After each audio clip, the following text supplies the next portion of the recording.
Bangladesh New Zealand ম্যাচের জয় পরাজয়ের হিসাব আপনি ভুলে যান। একবারের জন্য চিন্তা করেন, শান্ত যে ৭৭ রানের ইনিংসটা খেলেছেন ৭০ স্ট্রাইক রেটে, এবং জাকের আলী অনিক ৫৫ বলে ৪৫ রানের যে ইনিংসটা খেলেছেন ৮১ স্ট্রাইক রেটে, এই দুটো ইনিংস রিয়াদ এবং মুশফিক যদি খেলতো তাইলে কি হইতো এতক্ষণে?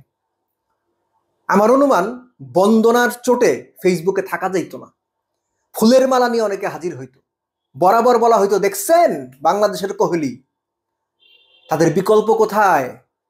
তাদের বিকল্প নাই। এই যে এই ধরনের ইনিংস খেলে দিনের পর দিন হিরো হয়ে যাওয়া, হিরো হয়েছেন না মাহমুদুল্লাহ রিয়াদ, মুশফিকুর রহিমরা? ১০০ ম্যাচ খেললে ৯৫ ম্যাচে বাংলাদেশকে তারা ডুবিয়েছেন, ৫ ম্যাচে ভাসিয়েছেন। এই যে ৫ ম্যাচে ভাসানো, এই যে শান্ত জাকের আলী যে ইনিংস গুলো খেললেন, এরকম ইনিংস খেলেই দিনের পর দিন হিরো হওয়া বাংলাদেশের মানুষের কাছে। তারা যদি হিরো হতে পারেন তাহলে জাকের আলী কিংবা নাজমুল হোসেন শান্ত তারা কি দোষ করেছেন ভাই?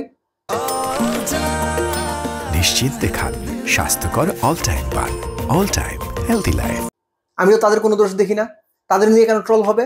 বরং তাদেরও রিয়াদ মুশফিকের মতো একই রকম বন্দনা প্রাপ্য, কেননা দিস ইজ বাংলাদেশ ক্রিকেট, এটাই বাংলাদেশ ক্রিকেটের স্ট্যান্ডার্ড।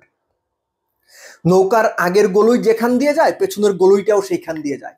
মনে করিয়ে দিচ্ছি, ভারতের সঙ্গে টি-20 ম্যাচে, এই যে সবশেষ সিরিজে গত অক্টোবরে ৩৯ বলে ৪১ বা ৪৩-এর একটা ইনিংস খেলে রিয়াদের ফেসবুক পেজে পোস্ট দেওয়া হয়েছিল, মাস্টার ক্লাস ইনিংস। পরবর্তীতে সেটা আবার এডিট করা হয়েছে।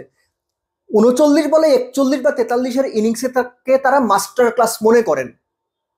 এই হচ্ছে তাদের চিন্তা ভাবনা। তারা দিনের পর দিন এই চিন্তা ভাবনা নিয়ে ক্রিকেট খেলে বাংলাদেশের মানুষের কাছে মহানায়ক হয়ে গেছেন। সো তাদের মতো ইনিংস খেলে শান্তরা কেন ট্রলের মুখে পড়বেন, জাকের আলীরা কেন ট্রলের মুখে পড়বেন? তারাও আমাদের কাছে মহানায়ক হওয়ার যোগ্যতা রাখেন, কারণ আমাদের মহানায়ক হওয়ার যোগ্যতাই হচ্ছে মিডিওক্রিটি। শুনতে খুব খারাপ লাগবে, তেতো লাগবে, গায়ে লাগবে, কিন্তু রিয়ালিটি হচ্ছে এই মিডিওক্রিটির চিন্তা ভাবনাই আমাদেরকে এই জায়গাতে রেখেছে। আমি খুবই হতবাক হয়েছি, বিস্মিত হয়েছি, কষ্ট পেয়েছি শান্তর ফেসবুক পেজের ওই পোস্ট দেখে, যে ৭৭ রানের ইনিংস খেলে তিনি সবাইকে চুপ করে দিয়েছেন, এরকম একটা কথাবার্তা লেখা তার পোস্টের মধ্যে।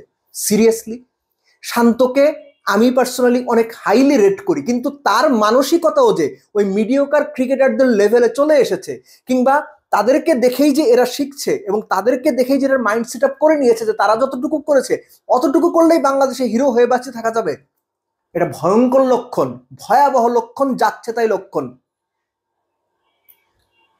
একজন মানুষ ১০০, ১৫০, ২০০ করেও এই ধরনের পোস্ট দেয় না। আমাদের দেশের টপ ক্রিকেটাররা ৩৯ বলে ৪৩ করে যে পোস্ট দেন, কিংবা ৭০ স্ট্রাইক রেটে ৭৭ করে যে পোস্ট দেন, এগুলো দৃষ্টিকটু। অবশ্য তাদের কাছে এটা মনে হয় না, তারা এটাকে হিরোইজম মনে করেন। শান্ত কিছুদিন আগে প্রেস কনফারেন্সে বলেছিলেন যে পোস্ট দিলেই যদি সব সমস্যার সমাধান হতো তাহলে আমিও নিয়মিত পোস্ট দিব, এই টাইপের কিছু একটা। তো তিনি বোধহয় সেই প্র্যাকটিসে অভ্যস্ত হচ্ছেন এবং সেটা শুরু করেছেন। Very well done, keep going.